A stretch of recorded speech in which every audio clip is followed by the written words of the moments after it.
Yeah, why Web3 creativity?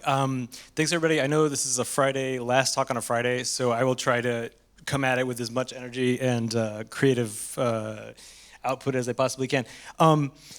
Basically, I think this is the default slide for Athens DAO. When I thought returning to Athens, I'm like, oh my gosh, there's got to be a Greek word for exactly what I want to talk about, which is the technique, art, craft, skill, expertise, and then the study of, which for me, I think in the artistic practice has just gone throughout the ages in terms of like where you're starting with this this like essentially an ecosystem of material, and then you just keep growing throughout your life. So I just wanted to revisit that because I was pretty sure there was a Greek word for it. Basically, where I'm gonna start also is go way back into the realm of sculpture, which seems maybe weird, but at the time, if you can imagine, I'm emerging from university during the dot-com bust in Seattle. I got a gig basically interning with a bronze sculptor. This was a lot of crazy hard work. It was very physical. Starts off as clay, turns into wax, turns into bronze. The other thing about this, and this will come back around again, is that it introduces you to the idea of multiples, of being able to make more than one thing out of the thing you're making. So that's like a pretty essential thing. But basically, yeah, this crazy, heavy physical work that was happening in a studio, really messy stuff. Basically, yeah, it comes full circle when it comes to my journey with art, and especially in the Web3 space. From a basement on the waterfront in Seattle, this was a space that a lot of famous bands used to play in. I found a studio there. I'm a few blocks away from the art gallery I'm working at. There's all this crazy computer activity, but I think like one of the interesting things, if I can connect Web3 to Web2 and Web1, is that there weren't many inroads for an artist in technology back then. So I think that's one of the things I'm always super grateful with the Web3 space, is that they're open to having people beyond the devs, people beyond the investors. We have within our Berlin community just all different kinds of people. So that wasn't happening, but this was happening. I'm making weird shit. I'm leaving my door open, which is some alpha. Leave your door open. I don't maybe mean literally. In this case, I just had a lot of fumes, so I was like, yeah, I need to actually air it out. But people started wandering in. The guy upstairs wandered in. He was just talking endlessly, walking in circles. He had like an inner ear thing. He was a wild and crazy guy who had a public access show, and let's just say he used to use his body parts as a puppet show. Oh God, yeah. But who's a fan of this show? An Insomniac, and that Insomniac just happened to have a kids book series. I don't know if anybody's encountered this. Yeah. So Dave Pilkey. So I basically end up working on a whole series of videos for Dave Pilkey in this phase where I'm making stuff in this studio, and this is very hands-on stuff. Okay, so this is, yeah. This is, mind you, this is 25 years ago. Yeah, so this is all still very hands-on. I'm not doing much at all when it comes to computers. I'm, however, photographing, as you can see, photographing the work. And so ultimately, this is also, mind you, way before any kind of social media that we're using these days, right? I mean, we had MySpace, which is referenced in like Iron Man 1. This is 7 years before Twitter's happening. So I'm making physical work. I'm noticing that it's ending up digitally. I'm also making sculptural work, which ends up in these videos. It's a strange time, but the beautiful thing about this time, also, it's right near downtown Seattle. So I'm going out, and instead of storing my work, I'm installing it all over the city. So these are two bicycle cops that are playing inside my sculpture. Somebody sent me this photo. I don't know how they got it. Really weird. Yeah. So this ended up being a wonderful opportunity from a guy I didn't know was actually a very famous kids author, but it gave me the capital to then move to Berlin. So I left Seattle. I kind of gave up on Seattle in some ways. It's a beautiful place, but it wasn't the most friendly place for artists. Once the dot-com bust started turning into the Amazon monster, right? So I was like, I know Berlin is a nice, awesome, safe place for artists at that time, so I got a space. Fast forward a few years here, I got a space, and this is not during COVID, this is just a really dusty studio. Got to Berlin, was doing everything I could to sort of get by. At this phase, the iPad comes out, right? Before the iPad, I would say, how would you get your drawings digitally? A lot of graphic designers had these pads off to the sides. It was a big desktop setup. The iPad was like a super liberating tool, right, for getting your artwork into the digital realm. So I'm just playing around with this stuff. I ended up in a gallery show. This was like a whole total fluke. I just answered an open call on Craigslist. This was a great opportunity. Still, it's one of these things where you're tiptoeing into the realm of how does my creative self enter the digital realm?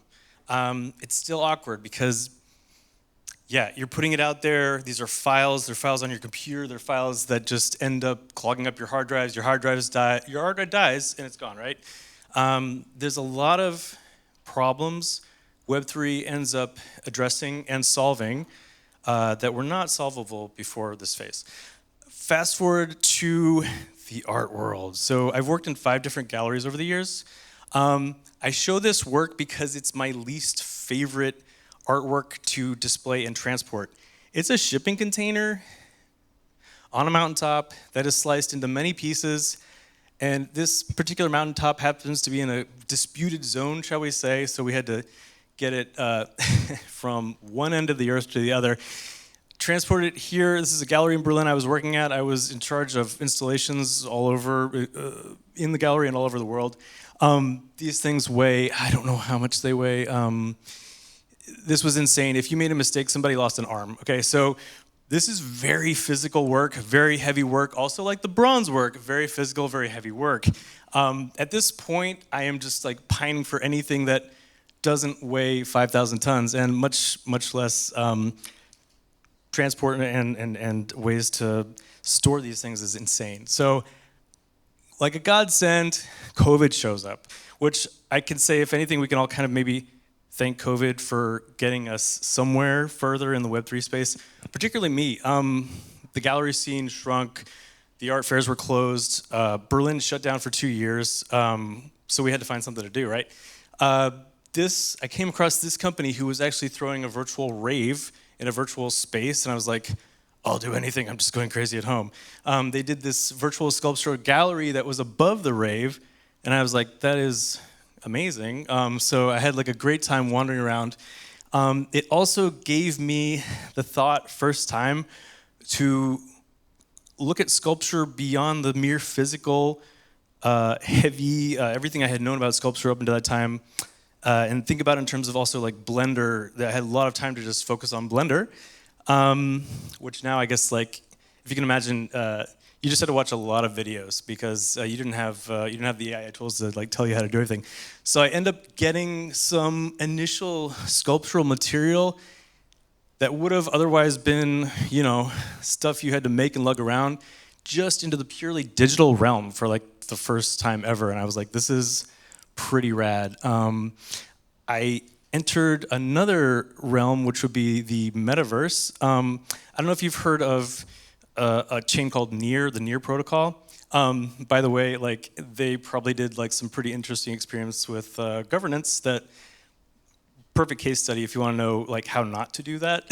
So they kind of came and went, but they keep resurfacing, and I think Solana even posted about them a few days ago in terms of they've got new options now on Solana, so they're coming back again. But a little outfit called Mintbase in Berlin was onboarding artists. And so rather than facing that whole NFT craze where you're like, okay, I would love to have my work minted on a blockchain, I don't really know what that means.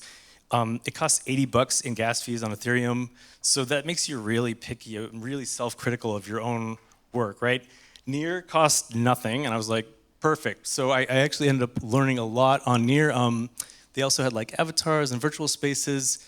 I also like figured out how to glitch and kind of like work around it. So these are like floating virtual sculptures, and the images of the sculptures, once again, revisiting the idea of like, what does your artwork look like in the virtual or the digital space? How does it manifest? maybe that's not a huge concern for people that are digital natives, but coming from a more traditional art background, this was sort of a concern, I would say. It's almost maybe an identity crisis. But yeah, they continued to innovate. This is kind of crazy if you think of this team being like a handful of people. They made NFTs that were actual. This is a room. This is you could have your own space as an NFT, and they had galleries. You could mint a gallery as an NFT. You could do all this crazy stuff. When I think about what Meta tried to do versus what they actually did with a handful of people, like 11 people, it's quite amazing. Nevertheless, I stayed in the metaverse sort of virtual space. Rave Space was partnering with a real music label, so we would have record launches and concerts with like 400 people in the metaverse, which was totally insane trying to deal with that live, but it was quite impressive. And then I took over their metaverse museum and ended up curating that for a year. This was awesome because it brought all these communities together. So artists from all over the world, from all different walks of life that had minted works, we could then exhibit them. And not only that, each one of these frames was an NFT itself, which means anyone could buy it and become a part of the museum and exhibit their work that they actually owned, which was, kind of blew my mind in terms of like, when you think of the traditional world as being a fairly gated space, and that's another recurring theme, is that like, yeah, the web3 space is not particularly gated. It's just sort of like getting started and moving forward in terms of like your knowledge and where it can get you. But you're gonna meet a lot of people along the way that can help you. I included this slide because, very recognizable work by a very famous artist I've met twice and had some really nice talks with, Shepard Fairey, almost 30 years apart. Was able to then show his work in the museum on loan. I didn't own it. Ultimately, unfortunately, the museum ran into another very blockchain-y issue, in my opinion, in that to switch out the works, you had to then pay gas fees. So anybody who wanted to switch out a work would then, for example, I got a work that I wanted to show, and then I would have had to pay like $42 in gas fees at that time, and I was just like, oh, that really hurts. But the nice thing about the space, and it didn't die then yet, was that there were 2 guest exhibition spaces that were off-chain. So we did a lot of shows here. I did some. I just found any project that I thought was interesting or any artist. Start with my friends. Start with your friends is a great place to start. Did, I don't know, a dozen shows in the guest spaces, or 2 of these guest spaces, and then we also of course partnered with platforms. We also did things. The dot art platform that was.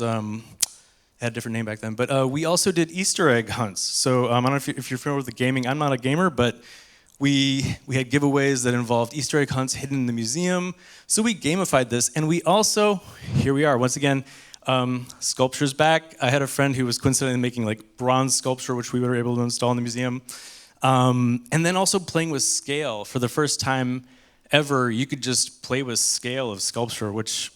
What I'm working on now is actually getting that sort of idea back into real life with 2 other projects that I probably won't mention because they're early phase, but here's where Solana enters. When I first tried Solana, it actually didn't work very well, but they were actually actively investing in community. And then there's also Threeland, who I met Threeland bangers at a hackathon, and then she's like, oh, I got this metaverse, and I was like, cool, I'll try it. And there was only a few artists on there, but it was really awesome. We had a great time there. From there, I was also experimenting with AR, but I don't know, this was an application for a real life exhibition that I was able to go back and forth using online assets, digital assets, and basically, looping them back into real life with exhibitions in real spaces, but also having that online connection. We then started, NFT Club was also a thing that emerged out of COVID, and we started having real life meetups. Awesome people, just everybody who was curious, everybody was super open. This is also before the crypto crash, so I'd say there was like really high engagement. We had people showing up from all over the place. This is Dr. Becca Ravel, next to me on the dinosaur. She's now, she went on to be one of the co-founders of Super Team Germany. This is pre-Super Team Germany. But then yeah, this is all pre-Super Team Germany. So a lot of NFT Club sort of pivoted to Super Team Germany. So we had a really nice core, and we still do, but it got a boost definitely. And then we were thinking about, okay, like, we know this is kind of a thing. We had two of our artists commission a virtual space where all the super teams could show work. So we had I think I showed it at the first Island DAO there, where we had like artists from all over the world basically showing the work in a virtual space. So once we start getting going and we're like, okay, well, like, we have all this momentum, we've had all these meetups, we've had all these talks, we kind of know who we are in terms of creativity and the Web3 space, who we want to get engaged with, but then there's the how of it. And after dozens of events, and then the crypto crash, so we're suddenly entering the bear market, where I think we noticed a huge fall off. A lot of the people that used to show up didn't show up. Our numbers dwindled. This is like the second act where you're like, okay, where do we go from here? How do we move forward? Fortunately, of course, the platforms and a lot of the people that were excited about Web3, excited about Solana, saw the potential, did not go away. As far as I can remember, Mallow was born during the bear market. Exchange Art, sorry, my graphics are a little bit screwy, but Bonk, I think mad props to Bonk, who ended up actually acquiring one of the largest art platforms on Solana, and then ended up actually supporting a ton of projects within the ecosystem. Drip, we did a lot of interesting stuff with Drip, and they've also been super supportive. So the bear market I found to be like quite a nice special thing. When we were then trying to figure out, okay, like, we know all this stuff, we've been doing all this stuff, how are we gonna sort of knowledge share? How are we gonna continue to communicate all these great things that we know about this ecosystem that have brought us benefit as creatives and artists? We then founded the Creators Guild, which at the time was paired with the Developers Guild, which the DevRel of Super Team Germany, the one who was responsible for basically communicating the technical aspects of how to use Solana, and especially how to use Solana if you're connected to Super Team Germany, supporting a lot of hackathons. There was the Developers Guild and Creators Guild. So we kind of ended up with anybody who wasn't a developer at the time, because there was only two guilds. This is our wiki. It's woefully incomplete. I will continue to work on it, but I will also bring that QR code up again. Then we launched into a series of, I would say, up to date, about 24 online talks. We started using spaces in Twitter. We got rugged too many times, to be honest. So we started using a service called StreamYard. It streams out to YouTube, Twitch, and Twitter X simultaneously. So that was actually very helpful. I mean, we were very upset sometimes with the way that Twitter would rug, to be honest. So we did, shout out to Legend, shout out to Tony for being on one of the first spaces that we had within the first couple spaces. We would bring up people to not only share what they're working on, but to share sometimes even how it works. And so I was super appreciative for a basic realms description and a basic metaplex breakdown, because a lot of people don't really even understand quite what's going on with the technical stuff. It was nice to have people break it down for the creatives in our community, or anybody who was tuning in.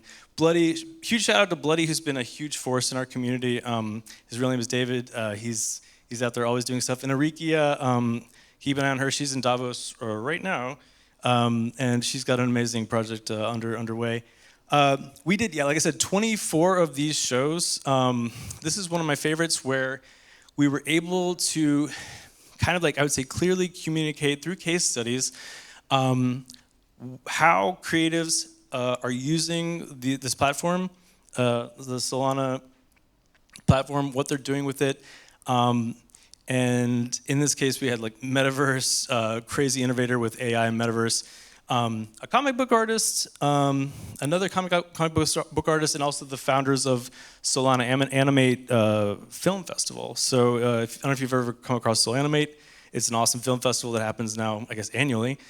We were also able to do, for example, something where we asked creatives from winning hackathon teams what they did. So a great way to just like give some people the alpha on if you are a creative and you are intimidated by this space, or you're trying to find a point of entry, then this is like a real way to do that. We have since expanded into many guilds: product guilds, developers guilds, DPIN guilds, media, AI, and creators guilds. So these are happening regularly. They're communicating out all the best things that you should know about the ecosystem. We even had a guilds guild most recently. One of our members wrote a book. It's in German. We're going to talk about translating it into English so that more people can read it. Tristan, he's doing crazy space stuff. And then Jessica, who's down in Munich, she's also, these are all Super Team Germany members. They're just in very different areas of interest. And yeah, their projects are like touching a lot of different things within the ecosystem from all these different angles, but also good to knowledge share within that sphere. One of my favorite spaces beyond our spaces is Trev's space. You'll see here too, like Exchange Art was purchased by Bonk, and they've been sponsoring all these amazing spaces.